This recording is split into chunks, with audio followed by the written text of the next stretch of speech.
Get ready for the triple decker, and I cannot do too much to give people catching up to speed, so we were going to be really flash forwarding this one. To the first question, which Nora keeps insinuating about the gay. My basic way to summarize it would be this: like Robin being gay, apparently they're doing this now, is stupid. I think it's really disrespectful and disgusting.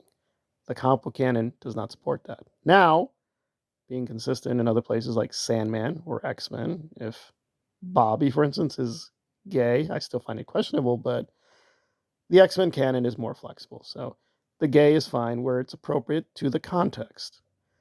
Do I like it when I go into a lot of places now with the rainbow thing? No, I think it's really annoying and stupid. I also think it's really, frankly, insulting to gay people, but that is me.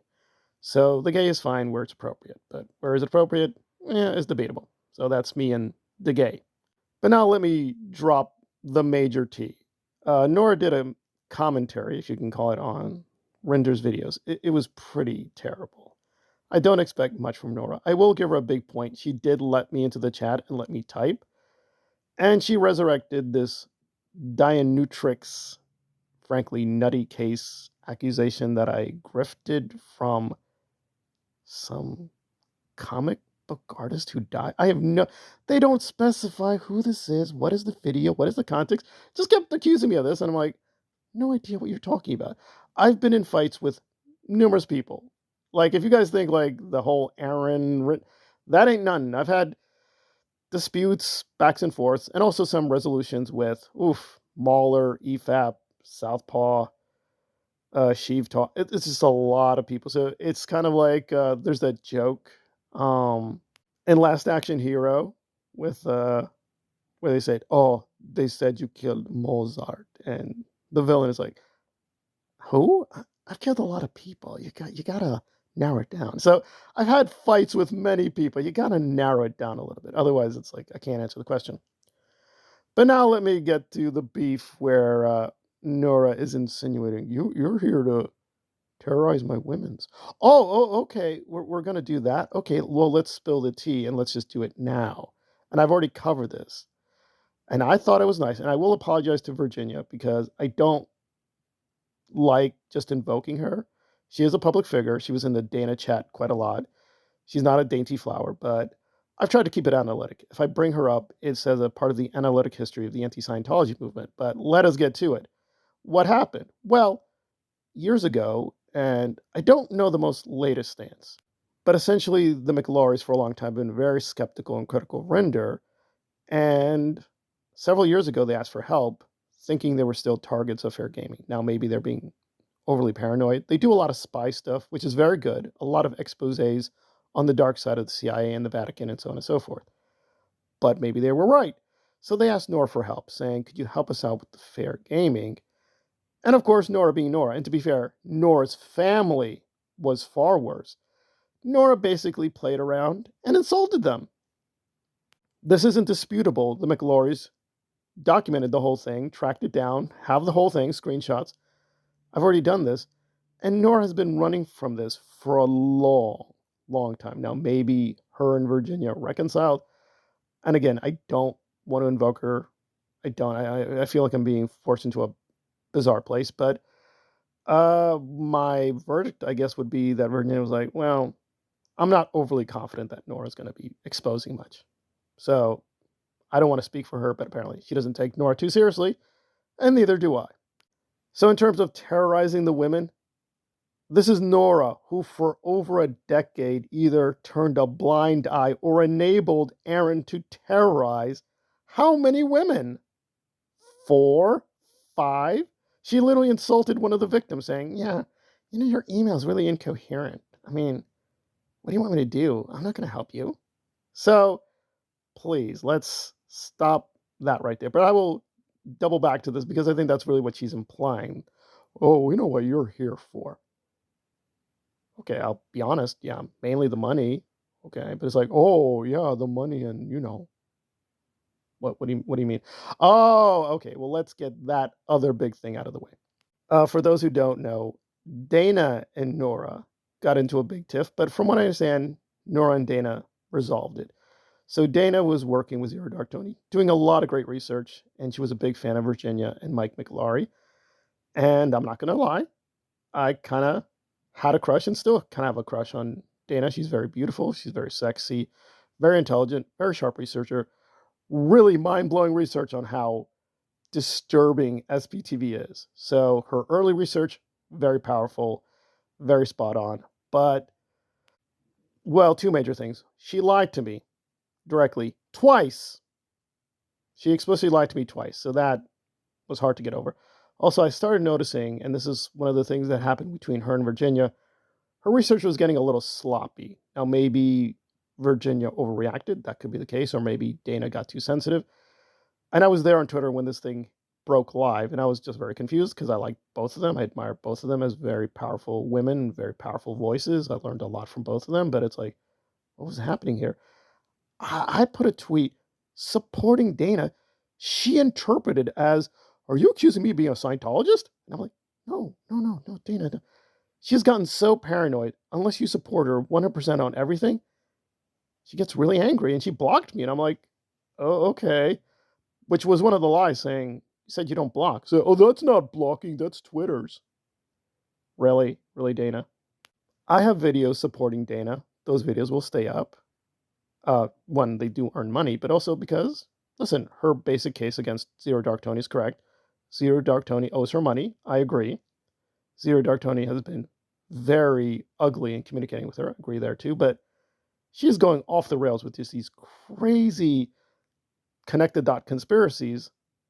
And now she's embracing DOA and Nora, who have very shaky records terrorizing women, especially DOA. Is Dana apologizing to her community or audience for lying or being hypocritical? No. Is she being totally honest about why her relationship with Virginia broke down? No. It's fine. I still admire Dana is a powerful woman, but I will just say, I'm going to state the obvious. She is selling her sexuality.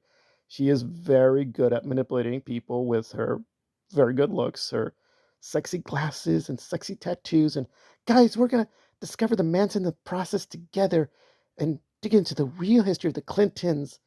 We're going to talk about what CNN doesn't talk about, or Tucker Carlson, in a nice raspy Southern voice. It's like, guys, I'm just a hick. I'm just, connecting the dots together. I like Dana. I still do, despite her hating me now. Apparently, I'm some evil parasite for having another channel. Yeah, I had another channel. She was bugged by that. Right. Anyway, but she's really overdoing her performance, in my humble opinion. But listen, her early stuff was great. She did a really great video on Virginia. I've wanted to do something on that for a while. I will still do that, and I will praise her and Virginia appropriately, despite our falling out. If Nora is going to accuse me of being in this community to get women's, okay, let us state the facts, and I will not reveal a single identity. But it is interesting that it is a thing that I never thought about this, but I have literally had confidential messages with I think 6 to 7 women that vaguely are in the SPTV quote / aftermath space. No, I'm not Claire Headley's secret lover. I'm not. That's not what's happening. But anyway, I've had communications with them. Some are serious. Some are very sad. Some of them are, more playful. I don't think any of them were really romantic. So what if they were? What if XYZ female fan contacts me?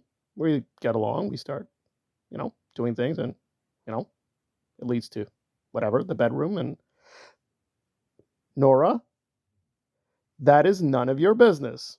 For this to be the equivalent case, you would have to show that I consecutively have what?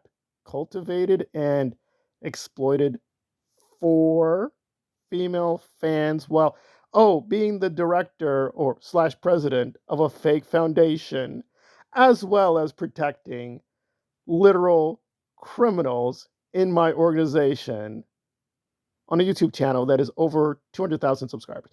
If you could find that equivalent, you'd have a point. But you can't find that on me, so you're stuck. So it seems like, what is the issue?